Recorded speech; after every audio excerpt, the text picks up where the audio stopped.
Chapter 13, Separation, Divorce, Remarriage, and Stepfamilies. Divorces, remarriages, and stepfamilies are processes rather than single events, and all of these family structures have costs and benefits for adults and children. We're going to examine these phases. We're going to look at why people divorce, the macro and micro reasons, how divorce affects adults and children, some characteristics of remarriage, and the diversity of stepfamilies. And in this table, you see what divorce looks like in the United States historically from 1870 to 2016.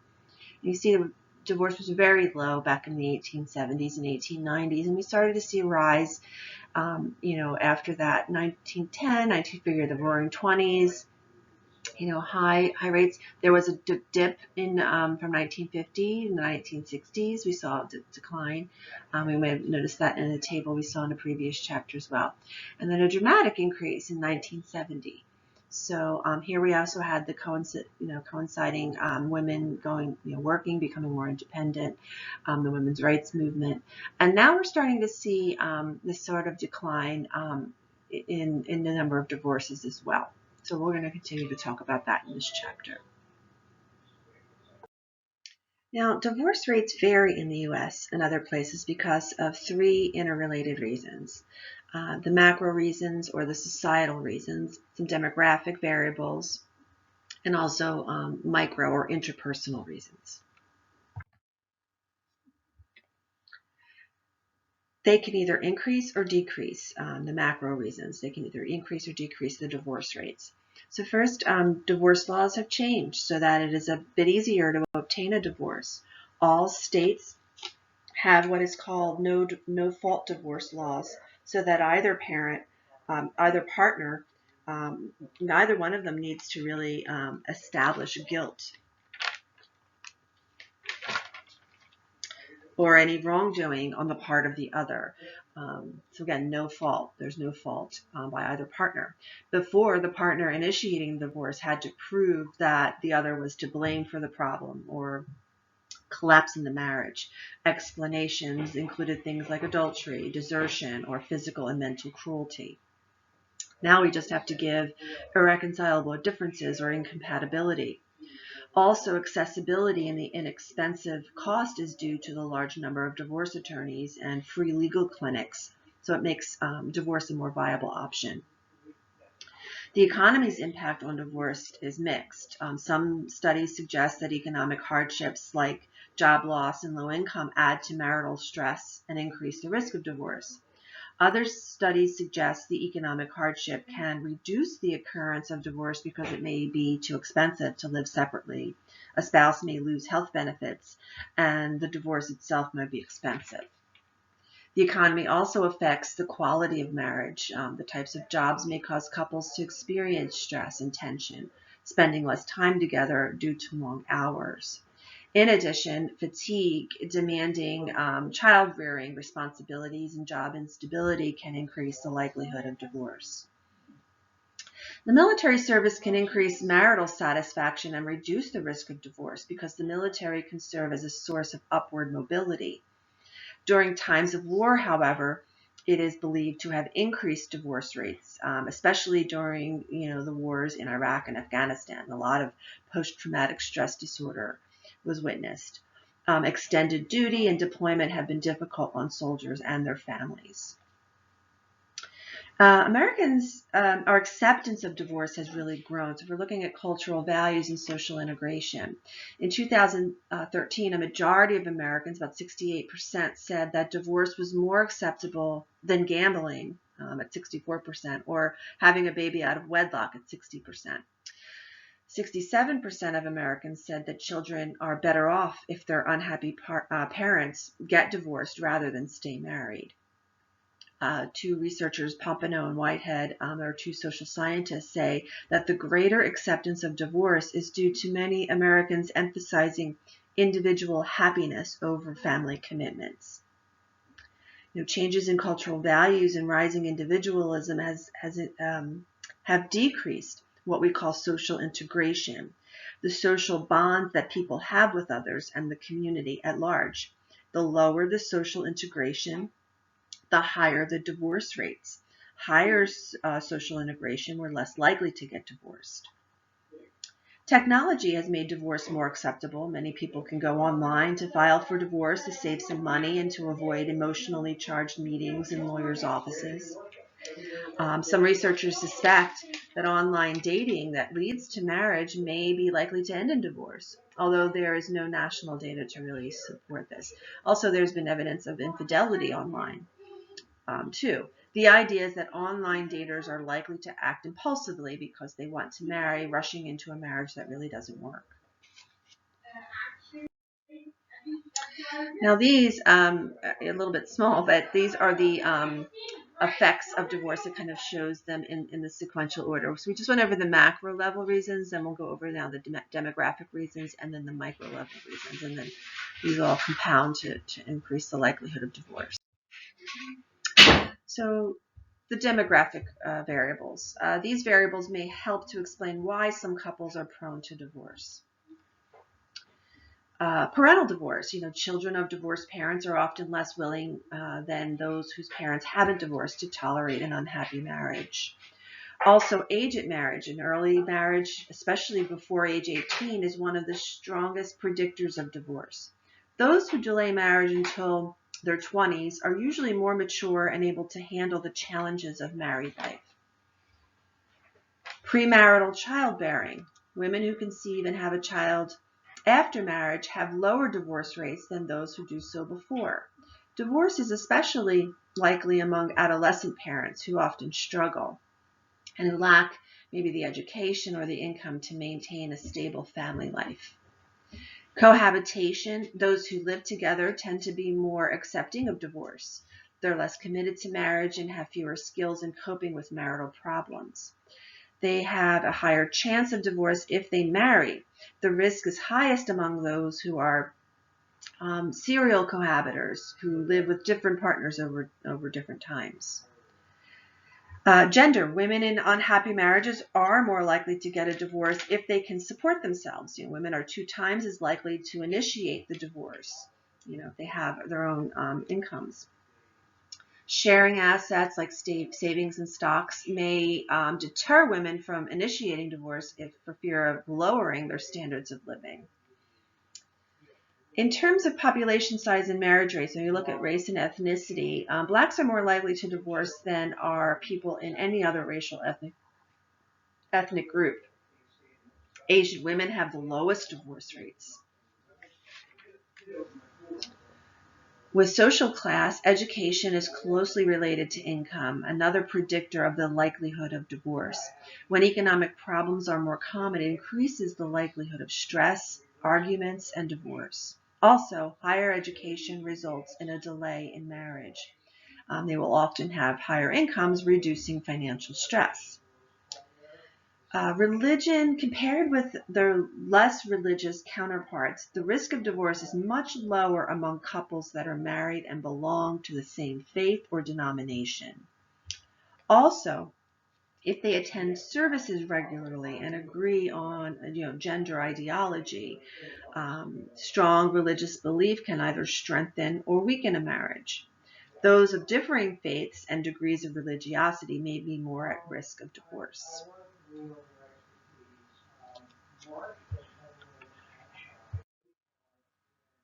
In this table, we see the divorce among racial ethnic groups. Women 18 plus, their first divorce, and the highest is among Black and the lowest is among Asians. So we saw that in this table.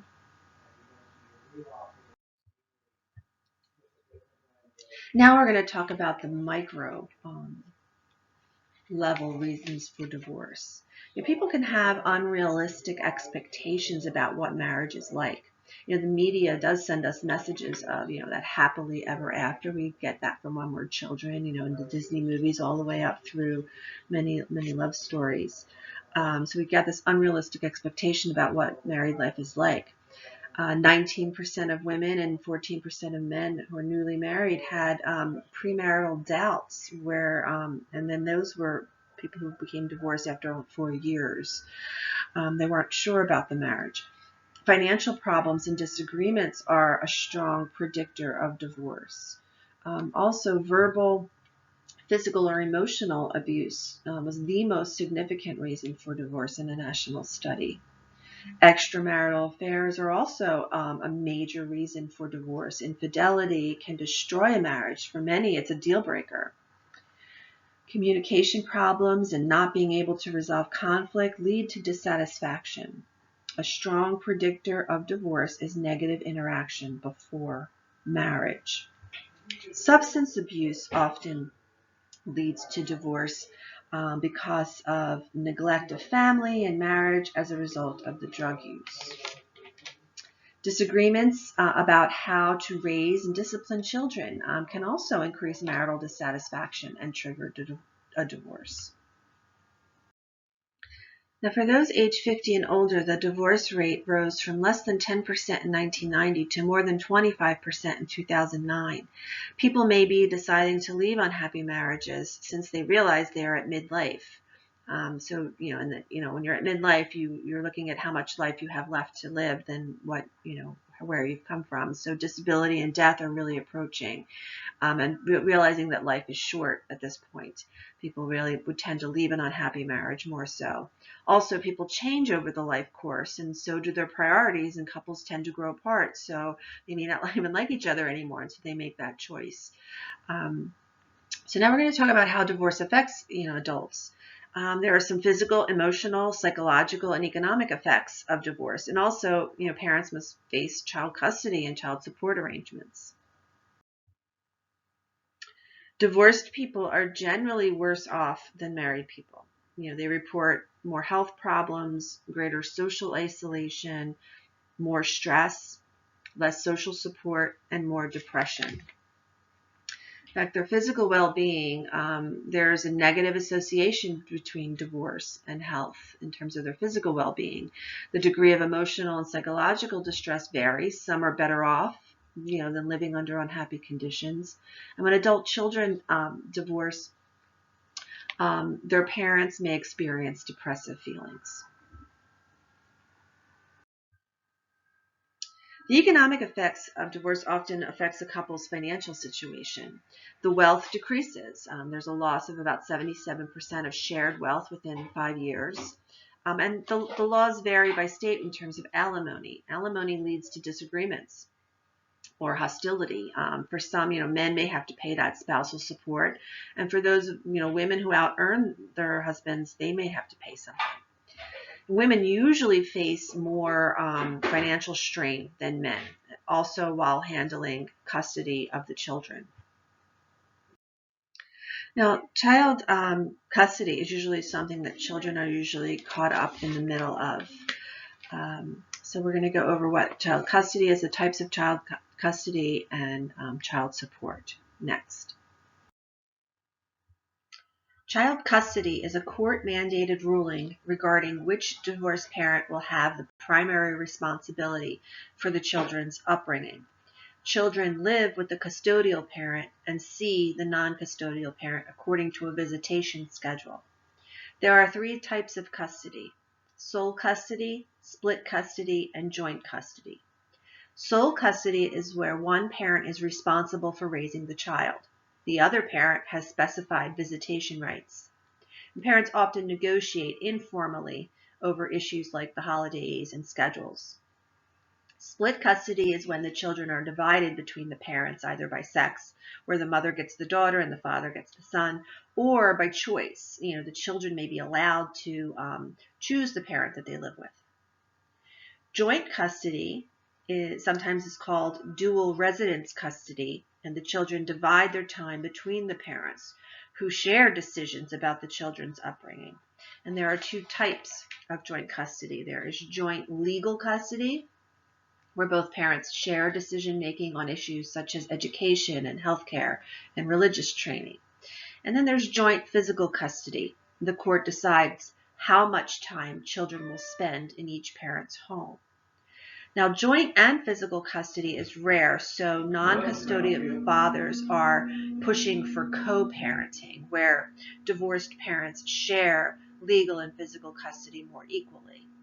Co-parenting is not legal. It's not a legal type, but states they require it as part of the plan.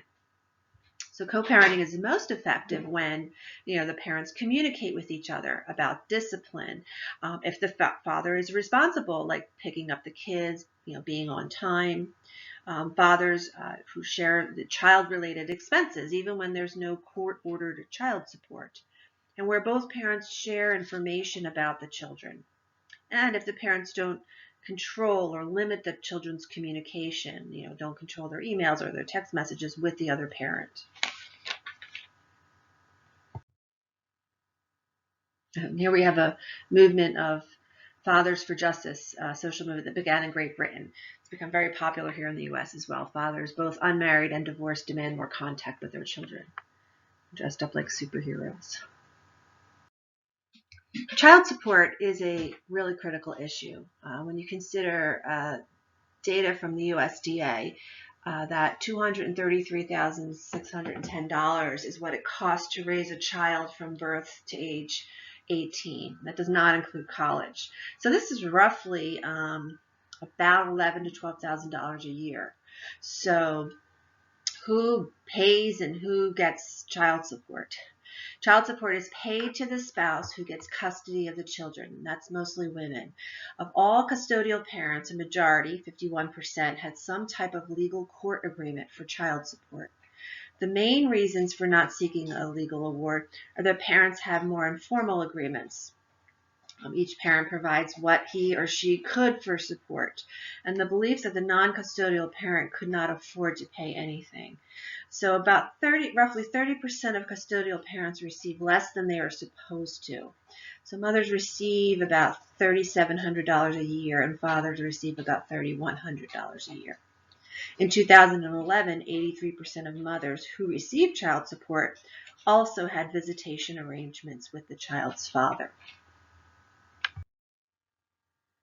So here we see a table based on the percentage of custodial parents who received full child support payments in 2015. And the highest percentage is the joint physical and legal custody. Now we're going to talk about how divorce affects children. More than 1 million American children experience a parental breakup every year, and 40% do so before reaching adulthood. Divorce is almost always a stressful process for adults and children, but some children are more resilient and adaptive than others. Studies show that compared with children in married families, children from divorced families faced a variety of difficulties. And some of these difficulties include lower academic achievement, behavioral problems, lower self-concept, and some long-term health problems. Some effects are short-term, but others can be long-term.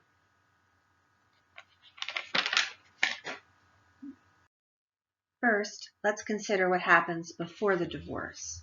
Partners who divorce are likely to have higher levels of marital conflict, have poor parenting skills, or even suffer from persistent economic stress. Children who live in families with these types of issues will show feelings of sadness and loneliness, or the internalizing of problems. They will more likely be impulsive or quick-tempered, externalizing these things, externalizing the problems. And then they will have a hard time getting along with other peers or have poor social skills.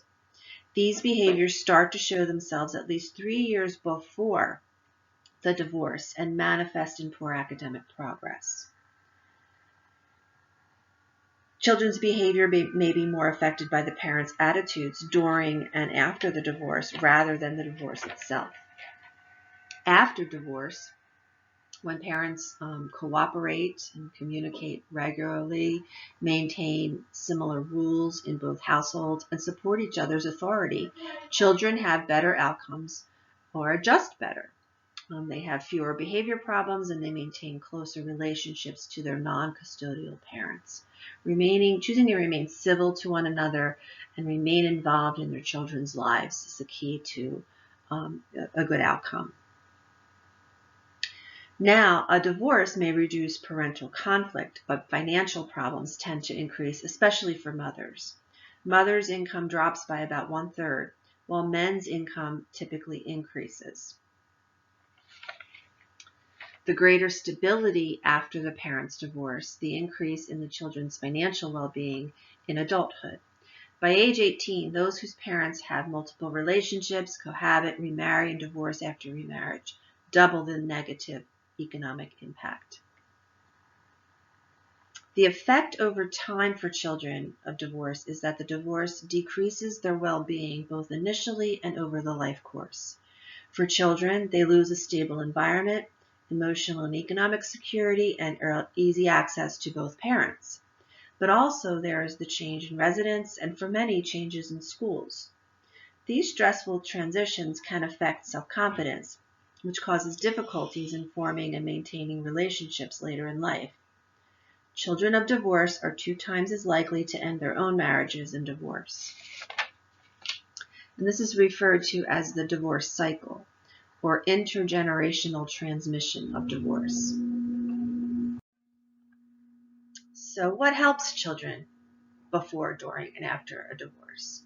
The difficulties that children and adults who go through a divorce experience can be reduced if co-parents are civil and cooperative and work together to improve their children's well-being. Some ways parents can lessen the negative effects are they can reassure the children that that they will continue to be loved and cared for. So reassuring their children that they will be loved and cared for. Parents can talk about their feelings and encourage open communication without placing blame on the other parent. They should emphasize that the children are not responsible for the problems. They are divorcing each other and not divorcing the kids. And parents should maintain an ongoing relationship with the children and encourage them to communicate their feelings even with others, like grandparents or teachers or coaches. Children just want their parents to get along. So if the co-parents are civil to each other, cooperate and work together, the better the children's well-being, even into adulthood.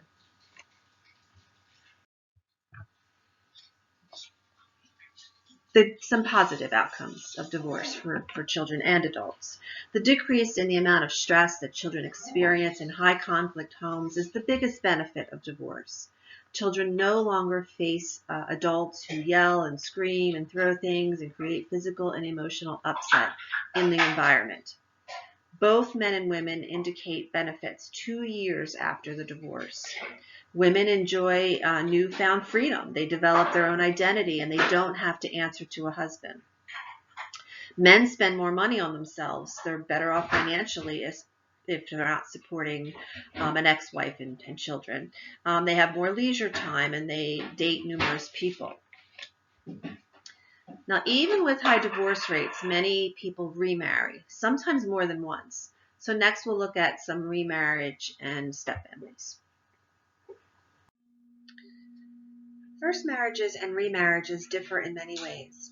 Variables such as age, gender, race, ethnicity, and social class help us to understand remarriage rates. So we're going to look at how common is remarriage. We're going to look at remarriage as a process.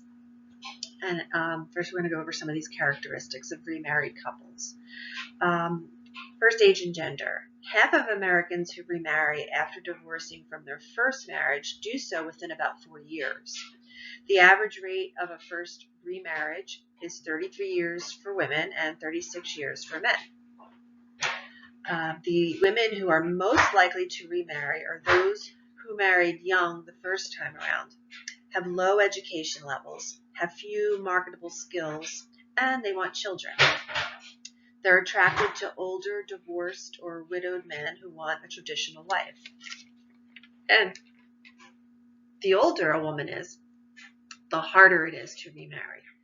The pool of eligible men gets smaller. In each age group, men tend to choose younger women and women choose older men. The numbers start to shrink. We look at gender and race ethnicity.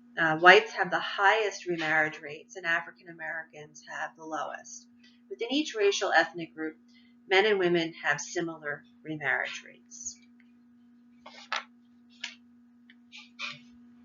And finally, social class. Now, when we look at social class, we find that the least educated men and the most educated women are the least likely to remarry. College-educated women are usually economically independent, so they have little incentive to remarry. In the marriage market, men tend to be worth more than women of the same age because they are usually financially better off. Divorced women often have severe financial problems, so remarriage may be a way out of poverty for them. When a couple remarries and children are present, a step family forms. So here we have a table that illustrates the percentage of Americans who have remarried, age 35 and older, and this is by gender, by sex. So you look at the orange bar, which represents married twice. The blue bar represents married 3 or more times, and that's for the women. The green bar is married twice, and the purple bar is married 3 times or more, and that's for the men.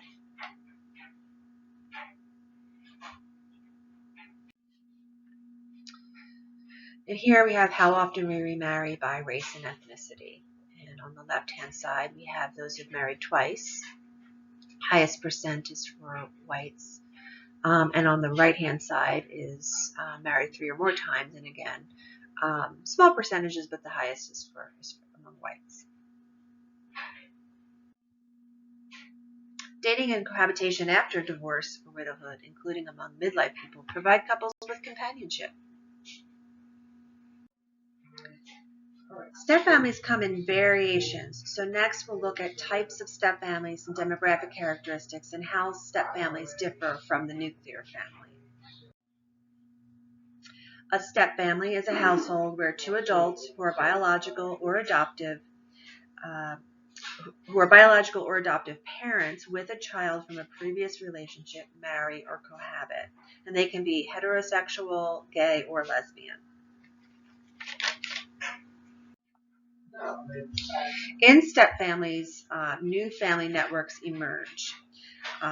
First we'll go over the different types of step families, and then we'll talk about, we'll see a genogram. And a genogram is a diagram of the biological relationships that are established among many family members, and it can help trace the complex network of relationships in a step family. So basically a genogram is something that genealogists use to map out, different families' heritage and different generations. You're looking through your ancestry. And each symbol between each member of the family has meaning in these genograms. There are 3 basic types of step families. The first is a mother-stepfather family, and this is where all the children are biological children of the mother and stepchildren of the father. The father-stepmother family is where all the children are biological children of the father and stepchildren of the mother. Now, in a joint step family, at least one child is the biological child of both parents, and at least one child is the biological child of only one parent and stepchild of the other parent, and no other child is present. Now here we have the genogram, the diagram of the biological relationships among family members, and really seeing the complex network of relationships that can exist within step families.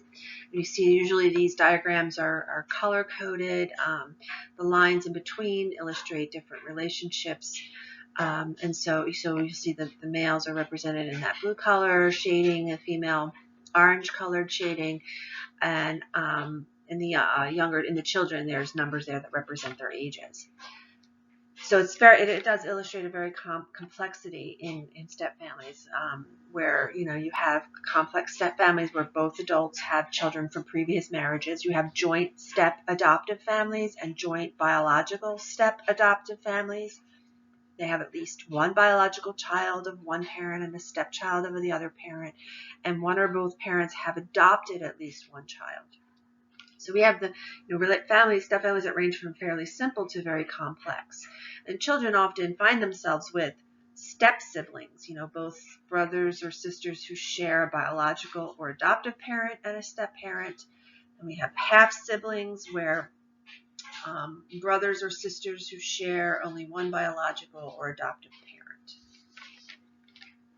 Other step relatives come along too. We have step grandparents, step aunts and uncles, cousins. So it really illustrates the complexity.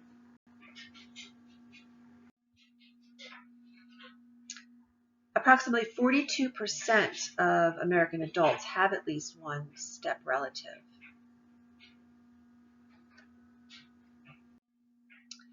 Step families have very distinct demographic patterns that vary by age, race and ethnicity, and social class. So for age, young adults are much more likely to have grown up in divorced families or with unmarried parents. 52% of adults under age 30 have at least one step relative, while 34% of adults age 65 and older do. When it comes to race and ethnicity, Black marriage rates have dropped since the 1960s. So there's a higher share of Blacks than Latinos or whites who have step families. Also, Black men are much more likely than white or Latino men to have step children. With social class, education, only 30% of college graduates have at least one step relative, compared to 46% of those without a college degree. College graduates are likely to postpone marriage and have lower divorce rates, which may explain that. With regards to income, 36% with annual incomes of $75,000 or more have at least one step family member, while 50% with annual income of $30,000 or less do. So lower incomes and less educations equal more likely to be a step family. Now, these variations reflect changing attitudes and family structures and help explain why some groups are more likely than others to have step families.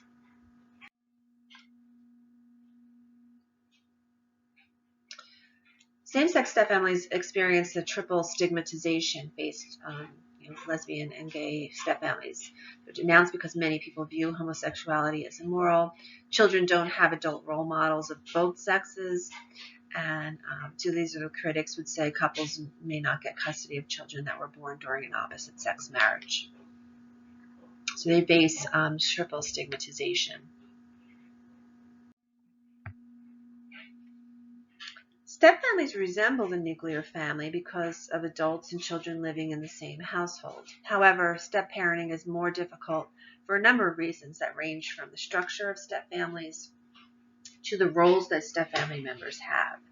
The structure of step families is complex. They create new roles like a step parent, a step sibling, etc.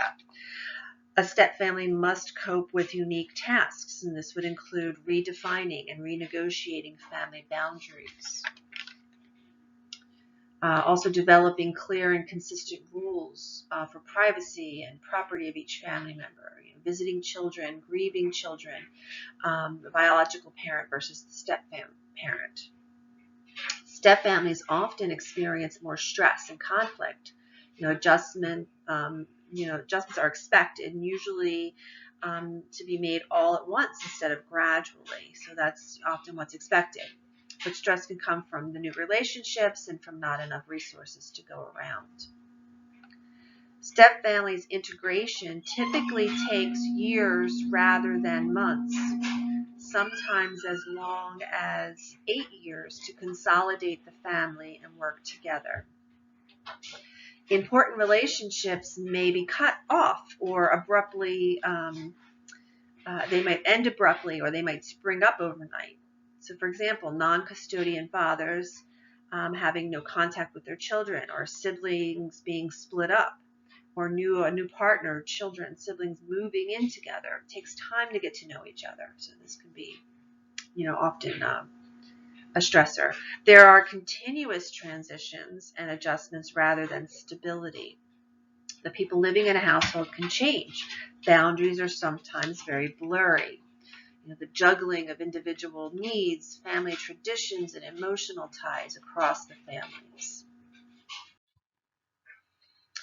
Step-families are also less cohesive than nuclear or single-parent households. Children often feel closer to biological parents than step-parents. They may feel alienated from the non-custodial parent, feel as though they are treated unfairly. Step-families have less flexibility in their everyday behaviors. Daily and weekly routines may vary by the custodial and residential arrangement. Different occasions, weddings, birthdays may require negotiation. There may be different rules in different households. So, depending on which household you're in that week, that weekend, you have to follow a different set of rules. Step-family members often have unrealistic expectations. They often compare themselves to nuclear families. That there are new relationships to negotiate. Reality may be quite different than the ideal. So that they should automatically feel emotionally connected is often unrealistic. There is no shared family history. The need is there to develop shared meaningful experiences. They must learn new patterns of communication, how to interact with each other, join rituals, mix traditions from differing families, and create new ones. There may be loyalty conflicts as well. There are, intensified in these types of relationships. Loyalties are intensified in step families, like, liking one parent more than the other. What if the parent liked is the step parent over the biological parent, or prefers the non-custodial parent? And lastly, step-family roles are often ambiguous. They can create problems because you don't know what is expected, but it also allows for some freedom in developing and establishing new roles, new relationships, new traditions, and so forth.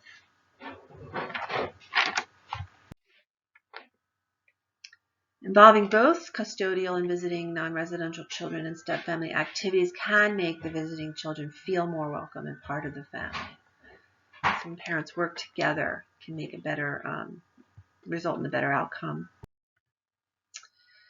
How children fare depends on the relationship among children, their custodial and non-custodial parents, and step parents. And we've witnessed a great deal of change in family structure, so greater acceptance of divorce, adults cohabitating, remarrying, creating step families, evident in the choice to leave unhappy marriages and the constraints of divorce, resulting in parents and children's emotional pain and economic problems.